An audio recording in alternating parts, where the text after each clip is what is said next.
or I didn't take it that way. I didn't purely.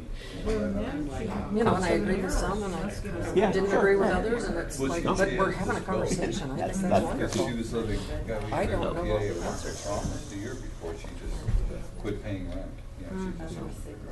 Oh, I'm sorry. We're past time. All right, let's get cracking here. We had it on the graveyard, so she was on Section 8. All right, we will call the meeting to order. If you'll rise for the voluntary Pledge of Allegiance. I pledge allegiance to the flag of the United States of America and to the republic for which it stands, one nation, under God, indivisible, with liberty and justice for all.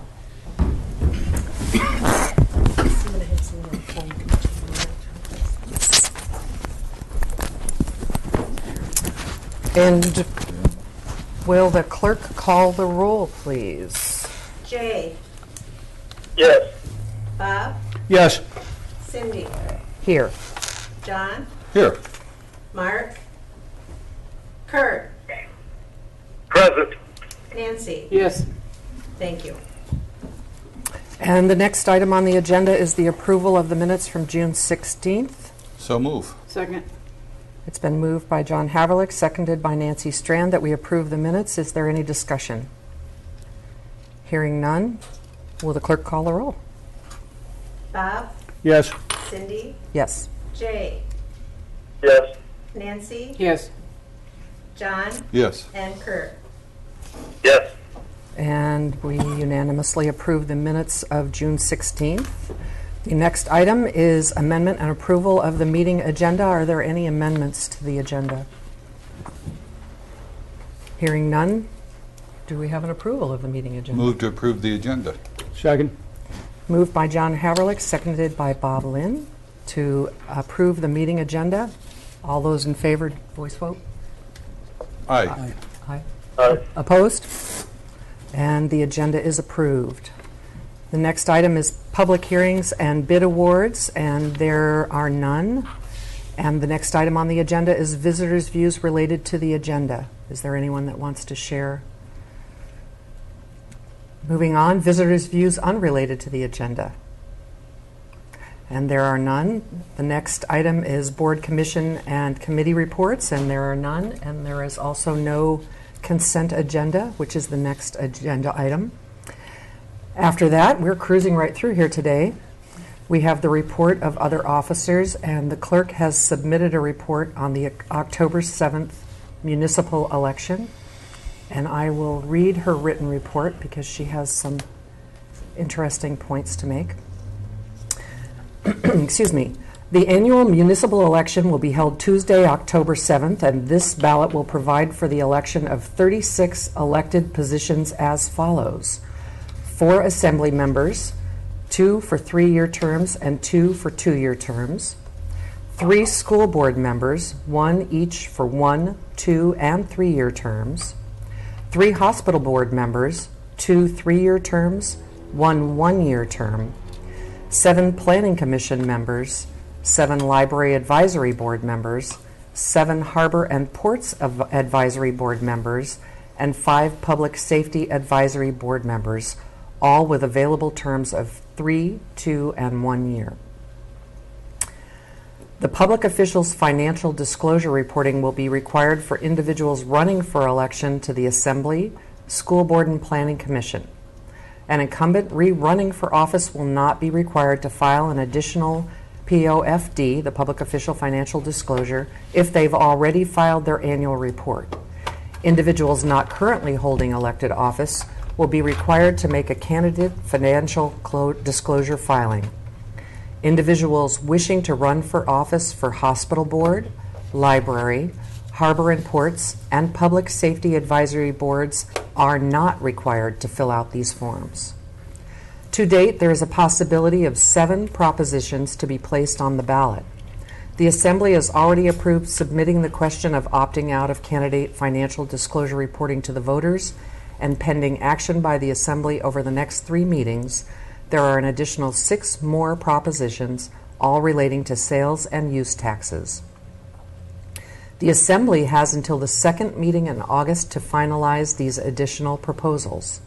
A draft sample ballot with all 7 possible propositions is included with this report for your review to assure the ballot proposals are clear. The first day to file for candidacy is Tuesday, July 29th.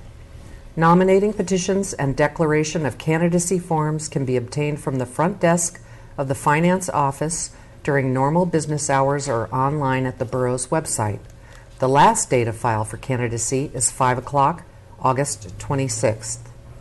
The last day to qualify and register for vote at the election is September 7th, and individuals can obtain voter registration forms at borough offices. This is the largest municipal ballot that has been submitted to the community in many, many years. 36 elected positions and 7 propositions appear to be a record. To help us assure we can provide our residents with the most efficient and secure means to cast their ballots, we are in need of election workers, and I will say dire need. The crew that has been working our elections for the last 15 to 20 years has retired, and a thank you to all of them. A push to recruit new workers in 2009 to train for future elections failed. The numerous letters and notices we have recently placed seeking new election workers have largely gone unanswered. I am asking the Assembly to search for interested workers, ask friends or family if they can lend a hand, or for any caring residents to contact Kathy immediately. My personal thank you is extended to all retired election workers that have served the community during my tenure as clerk. Those individuals are Naomi Weldy, Jean Curry, Linda Fredrickson, Polly Keeneman, Sigrid Medallan, Pamela Jensen, Carol Stedman, and Karen Haltener. When you see any of these individuals, please thank them for their many years of civic service. While saying goodbye to the retired guard and welcoming the new, my sincere appreciation is extended to 3 individuals who have agreed to step forward and work the municipal election this year. Those residents are Kathy Harris, the lone survivor of the retiring guard, Beverly Richardson, and Erica Warhatch. However, 3 is not enough to work a challenging 14 to 16-hour day. We need at least 2 or 4 more.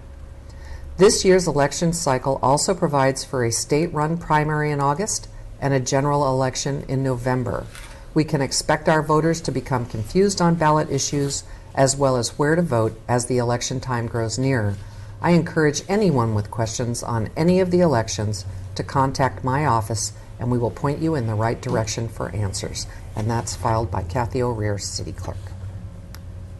Thank you very much, Kathy, for that. And I would encourage anybody who has an interest to talk to Kathy about being an election worker, a really important job. Moving on to unfinished business, there is item A, the Juneau appeal. I'm sorry? Your mayor's report. Oh, I'm sorry. It's not showing on mine. Oh, I went too fast. I'm sorry. Mayor's report. We do have one item, and that's a resignation from the Planning Commission. Susan Thomason has resigned from the Planning Commission to retire with her husband in Central Oregon, and we thank Susan for serving the community as a Planning Commission member since 2010. The Assembly hereby declares a vacancy on the Commission and will seek letters of interest to fill the vacancy. Susan's resignation brings to the Commission's membership to 5. And if someone has an interest, contact you, Kathy? Yes. Yes, contact the Borough Clerk. On to the manager's report. Thank you, ma'am. Chief Swihart and I met with some community stakeholders regarding kind of some transient/homeless issues here in town. The group discussed potential problems and solutions, and we're going to continue to gather some information to try to get a better feel for what the needs are. The group included Petersburg Mental Health, Salvation Army, Mike Swarty, representing the Ministerial Alliance. I get everybody, Chief? I think so. Yeah. And anyway, just trying to get the word out is what are the right places to send folks. Chief also assisted with Judge Trevor Stevens and his staff with a security assessment of the courthouse, just to make sure everything is ready in case there was any kind of an emergencies there. And I wanted to congratulate the chief, who has been selected to attend the FBI National Academy beginning in October. This is a 10-week class that focuses on law enforcement leadership and management. It is only offered up to people that are viewed as high-end in their profession. So congratulations to our chief. Thanks to Power and Light for putting up the flags for the 4th of July weekend and installing all the electrical boxes that are needed for the food court. It is definitely a community effort, and we appreciate their help.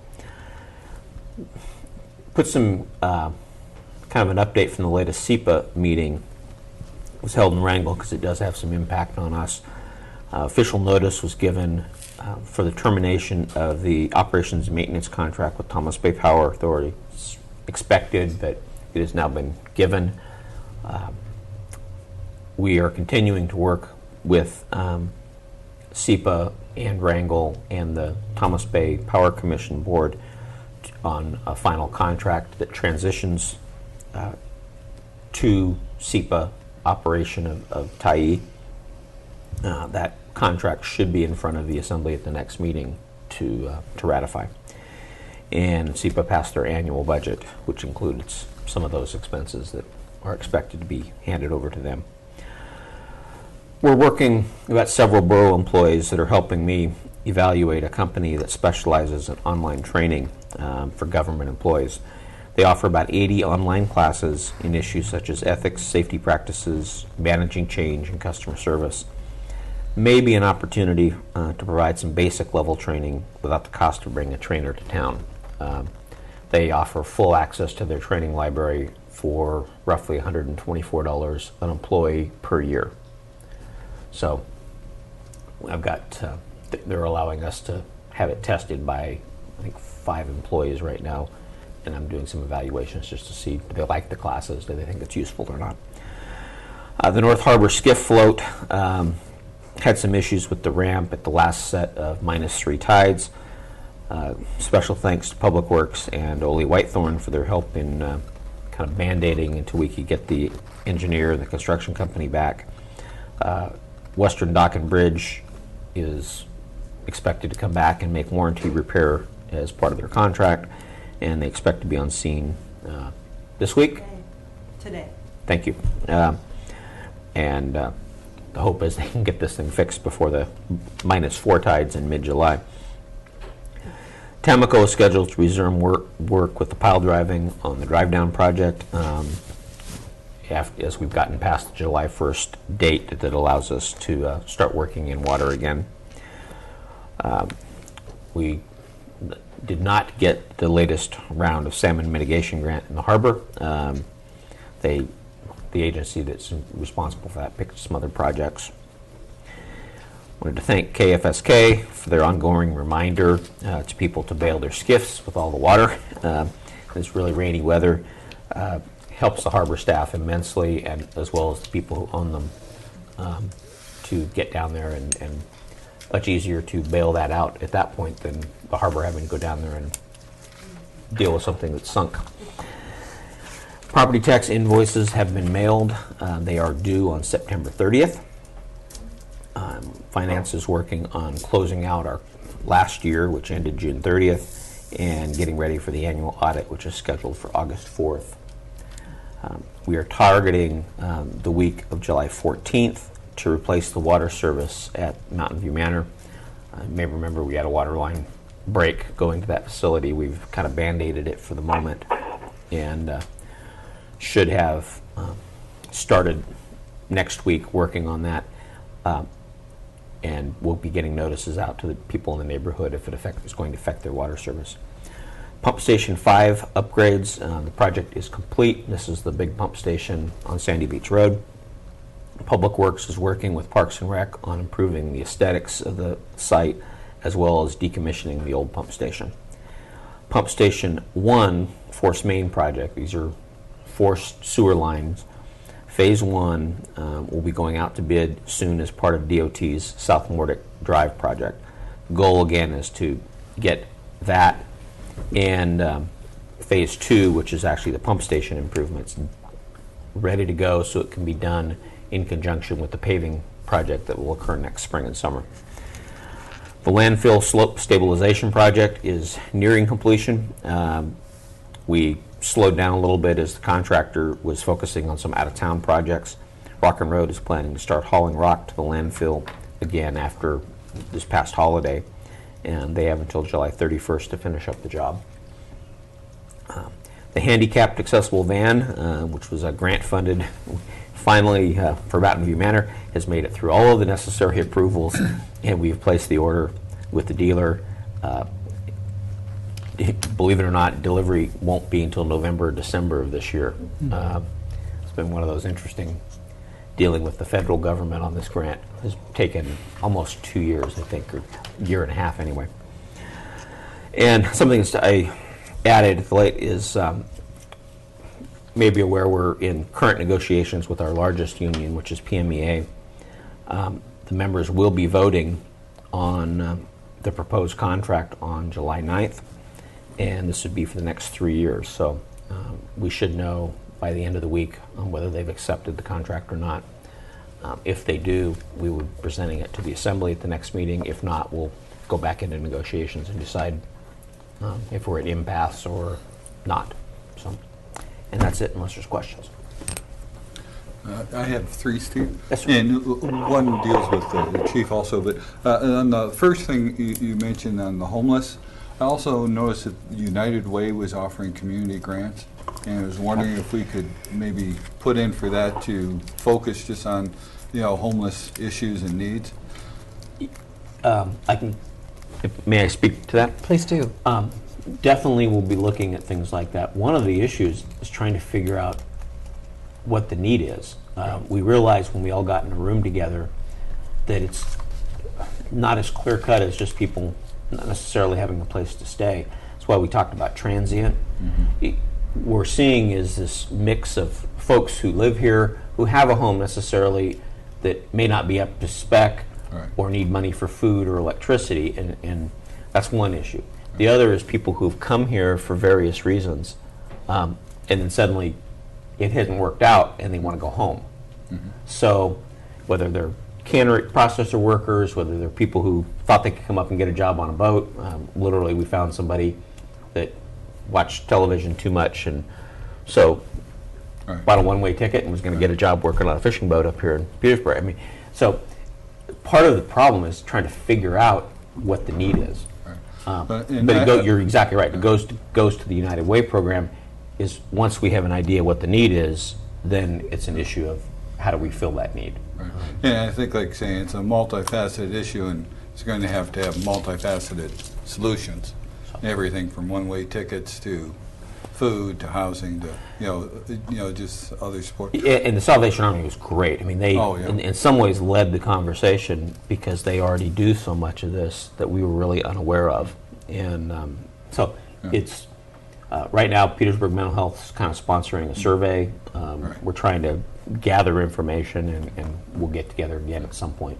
And I know the need's gotten huge. When I first moved here 20 years ago, we had about 30 people or families that needed assistance that the Salvation Army was helping out, and now I know it's over 100. Yeah.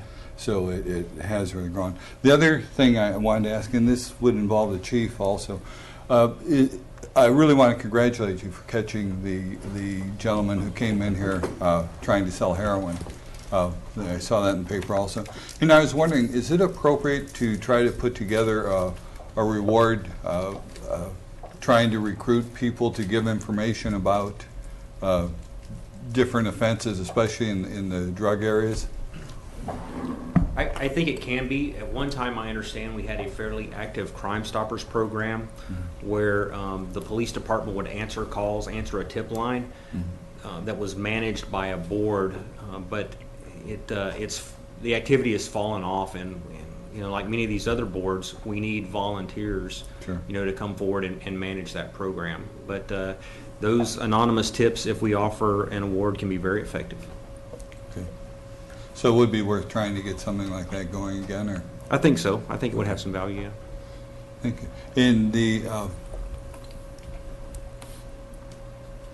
the other thing that hadn't been brought up that I was wondering what was going on is the ADOT working on the bridge in Nordic, and I heard that was held off for a year for lack of funding or something, in the Hagen project. If I may? Go right ahead. The originally, in the original plan, they were going to do this section, the bridge to the ferry station, this year, and from the intersection up to Sandy Beach Road next year. Alaska DOT decided to combine those two projects into one and scale them down. For example, here to the Sandy Beach originally was included a expansion of the bike path, and that's been taken out to our knowledge. So at this point, what we have is this year is all planning, and next year will be, at least at this point, both those two projects. But that is, you're exactly right. It's up to funding on the state's part. Petersburg is kind of, we're done. We've funded all the parts and pieces that we wanted to do. Mm-hmm. The state, on the other hand, hasn't done that. And while it's still on their calendar to do next year, I don't know that we can depend on it until we get a little later or closer to next year's budget, because it'll be the assumption we have is that it'll be part of this year's ongoing budget as well as next year's appropriation. Okay. Thank you. I have a couple questions for you. On the pump station one, will the borough have its own inspector on that job, or will that be a state inspection as part It's of it? our own inspectors, our own engineer. We originally wanted to try to combine it with the state's project. It became kind of problematic. So the pump station piece was purposely pulled off as called Phase 2, so that we're handling that portion of it ourselves. Okay. And then on the landfill stabilization, about how far is Rock and Road? Are they about complete? Where are they at in the process? Very close. I don't have Carl or Chris here right now to know, to be 100% give you a percentage, Yeah, but yeah. the feeling is they will have it done by the end of July. Okay. Any other questions? Moving on to unfinished business. Item 13-000, the Juneau appeal of Petersburg Borough boundaries. On June 27th, Juneau filed for a stay of the Superior Court decision which had upheld the Land Boundary Commission decision. The motion is unclear to its intent and it's untimely. Our legal counsel will be opposing the stay, demonstrating how far down the line Petersburg has already gone in borough formation. And I don't know if you have any additional information to share there. Other than just an observation, our attorney doesn't understand what Juneau's trying to do.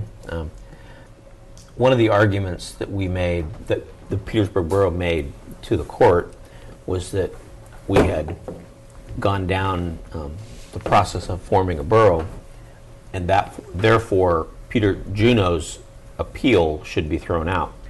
The court said, not a big deal, and really said, we're not worried about that. Now, it appears on the last day that Juneau had an opportunity to do this, Juneau filed this appeal that kind of came out of the blue. And if you read between the lines, what they're saying is they don't want Petersburg to do any more borough formation issues because it may damage their own case. As using Jim Brennan's language, it's kind of untimely to wait this long. There's no guarantee the court will accept it or that the court will allow us to respond. That's what we're trying to figure out right now. But they did record it and file it, and now it's a matter of trying to figure out what is it going to mean. Kathy and I kind of spoke this morning. It potentially could have an impact on tax notices that were just mailed to people that live in the disputed area, and let alone all the mapping work that we've done in that area. It doesn't affect the other half of the borough, but anything, we just mailed out tax notices. So potentially that could pose a problem if the Supreme Court chooses to issue a stay or acknowledge this. So we don't know yet. And do we have a time frame when we anticipate a response from the court? Do not, Okay, at least at this time. all right. Thank you.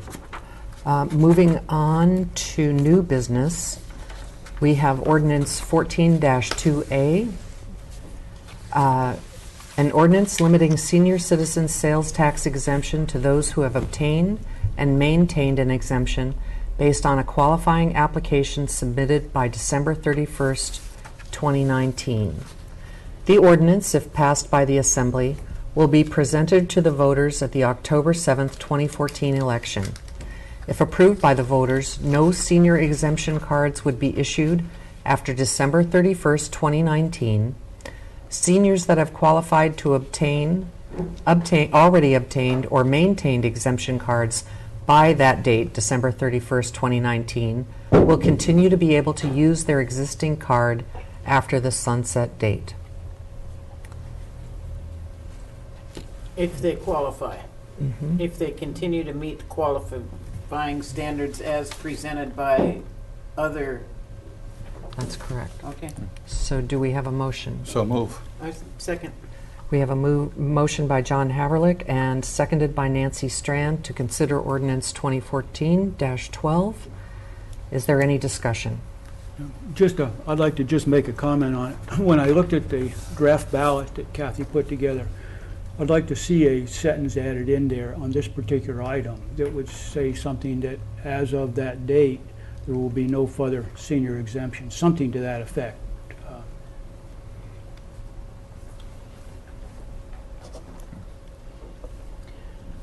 If I may. Yes. The language on these, as far as what appears on the ballot, is going to be really important. We've gone back and forth with the attorney on some of this, and may come down to a meeting where we get the attorney on the phone and talk about specifically how the ballot language needs to look. And it's trying to make sure we're saying the thing that says what we're trying to say in a way that people understand. And we've laughed among us because three of us have read the same exact sentences and take it the whole totally different way. So I've run it past a number of people, and that's really the only one that seems Good. sticks out. Thank you. as That's a helpful. red flag, so to speak.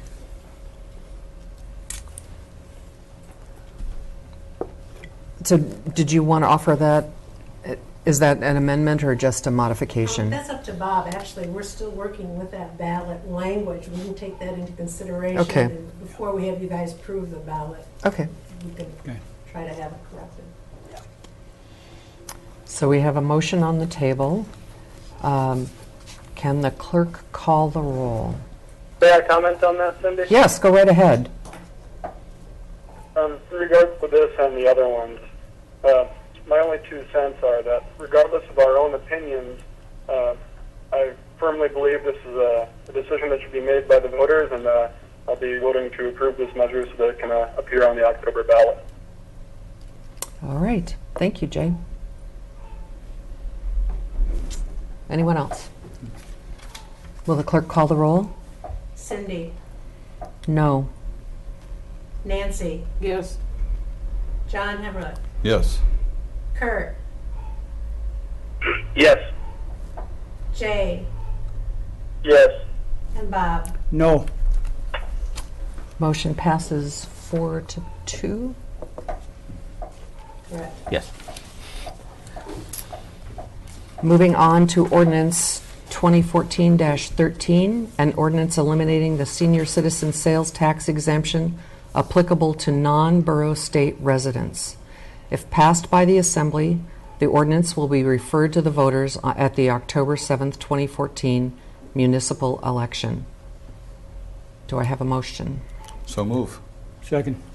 It's been moved by John Haverlick and seconded by Bob Lynn that we approve ordinance 2014-13. Is there any discussion?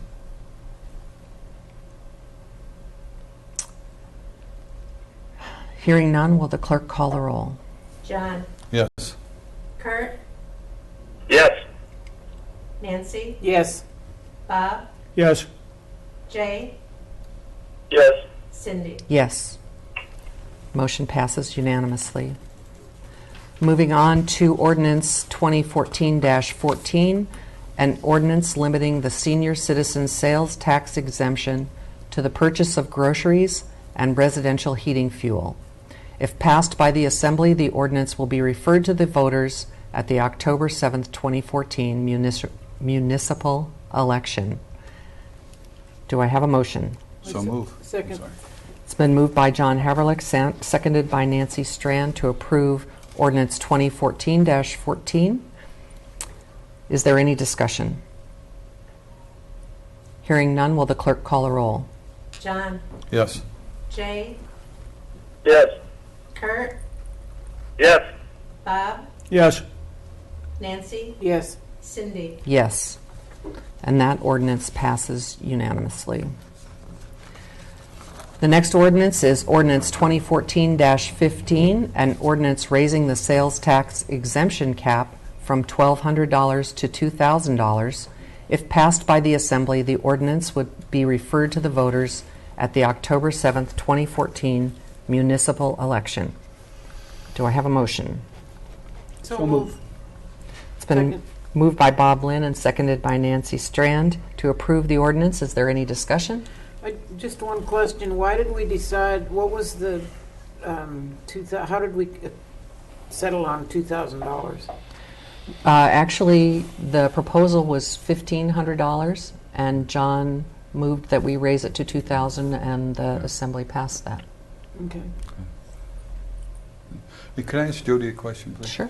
Jody, in this 2,000, that still puts us at the lowest level of anybody in Southeast, doesn't it? No, Wrangell just changed theirs. Theirs was at 1,200. They just recently, their Assembly changed it to 1,500. Sitka's is 1,500. And I can't remember any other in Southeast, but Juneau's quite a bit higher. yeah, I believe Juneau's 7,500. Right. And when this was on the ballot before, 2,500 was what was turned down, right? No, was it 1,700? 1,700 was Turned down. voted down by, I believe, 2 votes. It was a really, Yeah. really narrow margin. I just wonder if 2,000 is high enough. I mean, I like that Juneau's is 7,500. That sounds good to me. But I'll go for 2,000 at a time. Is there any other discussion? Will the clerk call the roll? Bob, Yes. John, Yes. Jay, Yes. Kurt, Yes. Nancy, Yes. and Cindy. Yes. The motion passes unanimously. Moving on to ordinance 2014-16, an ordinance establishing a 1-year residency and physical presence requirement for the purposes of obtaining a senior citizen sales tax exemption. If passed by the Assembly, the ordinance will be referred to the voters at the October 7th, 2014 municipal election. Do I have a motion? So move. Second. I have a question. Is there any way we can just pass this without putting it up to the voters? Go ahead, Kathy. No, it wouldn't be, because code reads any change in exemption status would Okay. have to be voted on. Thank you. So are you I'm still yes. seconding? Oh, yeah. Moved by John Haverlick, seconded by Nancy Strand, that we approve this ordinance. Is there any more discussion? And I guess my question would be, how would we go about establishing the residency and physical presence? By PFD, because in order to qualify for your permanent fund dividend, you have to be in Alaska for a year. And we actually have, my staff has access to the permanent fund dividend website, so we can see when people apply and if they are eligible or not, because that's how we base our senior exemption for property taxes right Okay, now. so it's the actual application, not the receiving of a PFD? Well, you have to I believe this one says you have to be eligible for a permanent fund dividend.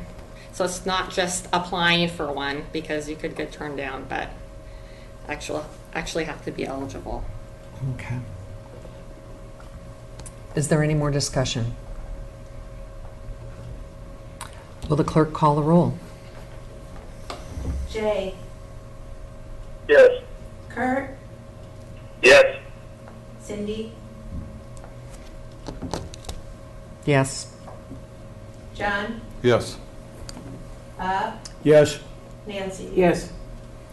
And the ordinance passes unanimously. Moving on to ordinance 2014-17, an ordinance providing to impose an excise tax on cigarettes and other tobacco products. If approved by the Assembly, the ordinance would be referred to the voters at the October 7th, 2014 municipal election. If approved, a wholesale excise tax of $2 per pack of cigarettes plus an annual consumer price index adjustment and 45% of the wholesale price on other tobacco products will be placed on those products that are brought into the borough to be offered for sale. Do I have a motion? So move. Second. It's been moved by Nancy Strand and seconded by John Haverlick to approve ordinance 2014-17. Is there any discussion? And I would ask, does this include the electronic cigarettes as well? Yes. Yes. Okay. Hearing no other discussion, will the clerk call the roll? Jay, Yes.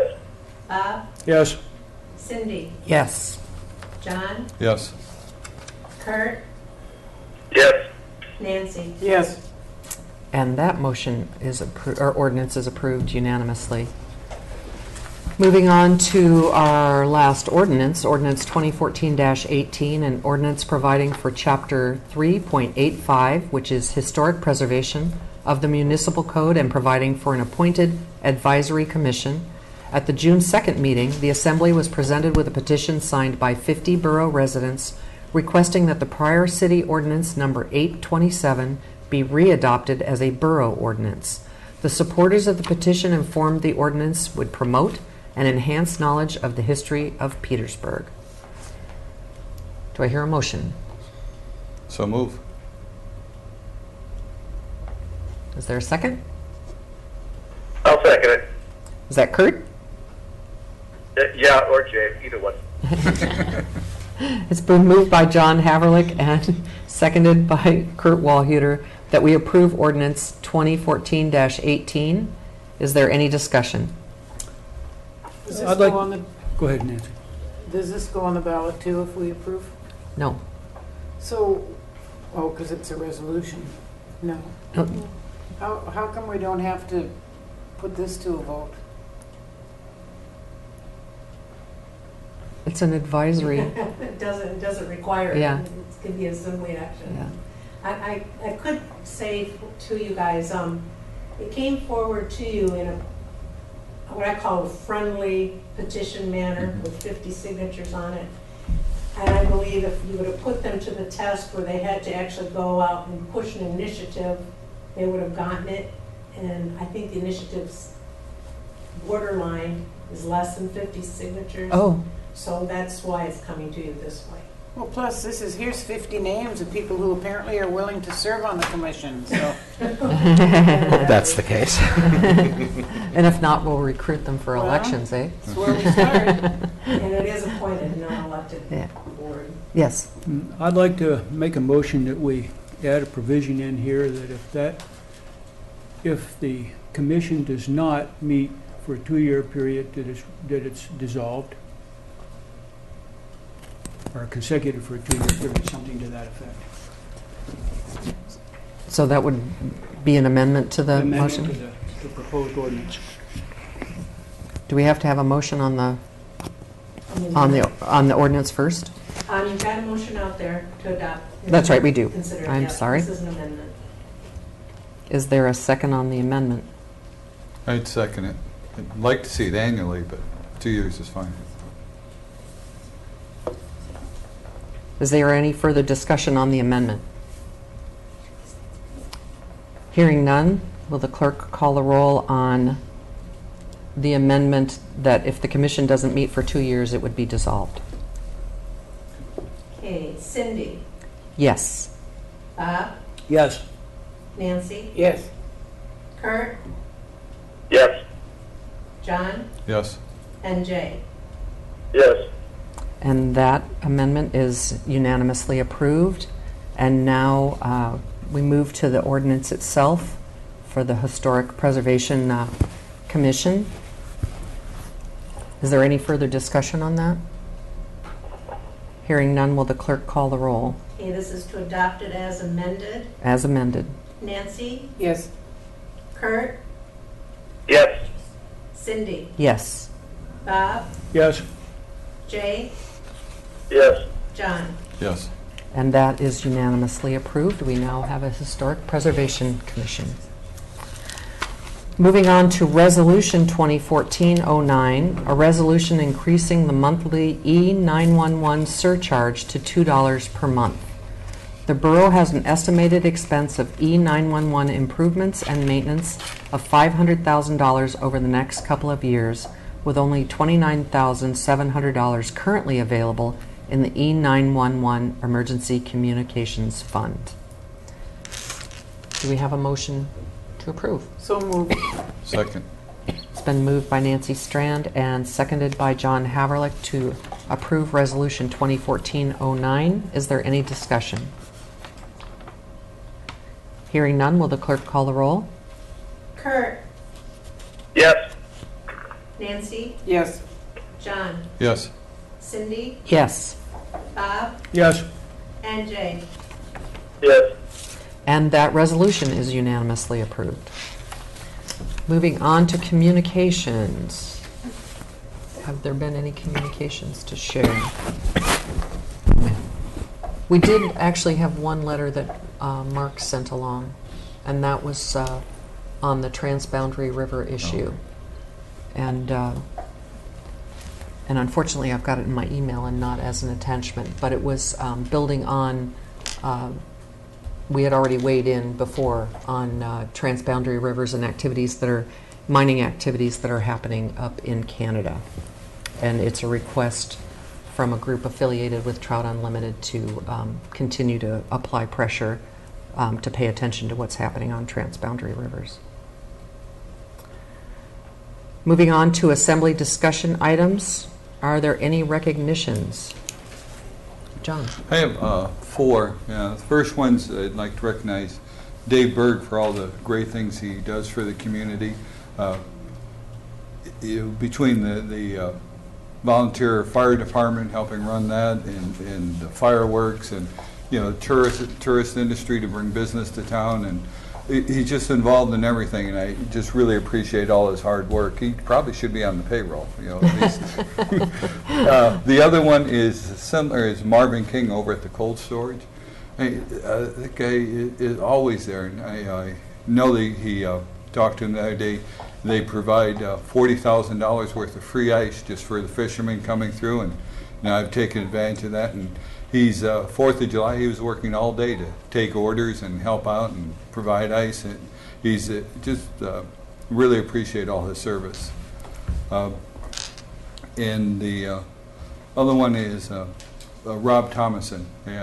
I've been in education for 40 years, either working as an administrator, teacher, or just helping out. And I've only had the privilege of meeting two good superintendents. I worked for one for a couple of years, and Rob was the second one that got very involved in the community, and Susan, his wife, and it was really nice to see, and I think we'll really miss him. He was a very positive role model. A lot of them don't even go into the schools. Rob was in there every day and in the community every day, and aggressively pushed an excellent education and leadership. I really appreciate that. It's a rare thing, and yeah, we'll miss him. Thank you. Anybody else? Those are good ones, good points. Yeah, I was going to say how great Donnie is, but everybody always says that for all the stuff he did on the 4th of July. And his dad makes great ribs. Oh, yeah, does he? Yeah. But Donnie was excellent. Everywhere. Moving on to item B under assembly discussion items is the Southeast Transportation Plan. And this is something I asked to have put on the agenda. The Department of Transportation has put out a draft Southeast Alaska Transportation Plan, which I would encourage all residents to take a look at on their website. You have until, I believe, August 30th to place a comment about the plan. Some things that are of particular interest to us are reduced ferry plans, and also the road from Petersburg to Cake is part of the plan that will affect Southeast Alaska. It's really interesting to look at what the state's projection is for population and travel in Southeast Alaska. And I would like to see our assembly work with other communities, particularly Wrangell, in putting together a letter in response to the Southeast Plan. Their prediction and their intent is to move resources and money to the more populated areas of the state and de-emphasize travel in Southeast Alaska. And I think that will have a very definite economic impact on us. So, is there anybody else that has any thoughts on that? I just Yes. find it interesting that those more populated areas of the state, when the ferry system first started, were totally against it and called it a fancy cruise, a state-sponsored cruise opportunity, yet now they want all the benefits. So, I support working on a letter with Wrangell, most notably. Yes, I would agree working on a letter. It's looking at, I looked at their website also, and what they proposed, the reduction, I think has a significant effect on the southeast communities. And one thing for folks who don't know what MAP 21 is, it's the transportation legislation, federal legislation, moving ahead for prosperity in the 21st century, I think is the full title. And it actually had in the language that there would be federal funds that could be made available to ferry systems. Not when they consider surface transportation, they consider ferries as part of that surface transportation. And we have 3 mainline ferries that DOT is talking about retiring. I think by I wrote down the date, it's like 2024, I believe. We've got 10 years left. Those 3 mainline ferries are the Matanuska, the Taku, and the Malaspina, all of which serve Petersburg, and they may or may not replace them depending on how funding goes forward in the future. And of course, that's largely federal dollars enter into that picture. So I would encourage anybody to have their own look at the plan and make their own comments as well. And if the clerk could draft a letter and we could consider it at the next meeting, that would be very helpful. And then the last item on our agenda is 14-196, DEC's intent not to change current herbicide regulations. Discussion has been requested on this subject matter to determine if officials from DEC and DOT should be invited to the community to discuss the subject matter with our residents. Go ahead, John. I am very adamant that they should be here and that we need to talk to them. We had several people, especially from out the road, talk about how their water could be negatively impacted by spraying. And I would just like to have them here and get the exact list of what they're going to use and the impacts that would have on our population. Everything from our fish creeks to people's personal water supply. I agree. And I think probably timing for that would be after the summer to Sure. be able to have as many residents as possible. If we could set something like that up, that would be very, very, very helpful. The last item on the agenda is Kurt's. I so move. Second. And that was a motion to adjourn. All those in favor Roger. say aye. Aye. Aye. Opposed? Aye. The meeting is concluded. Thank you very much.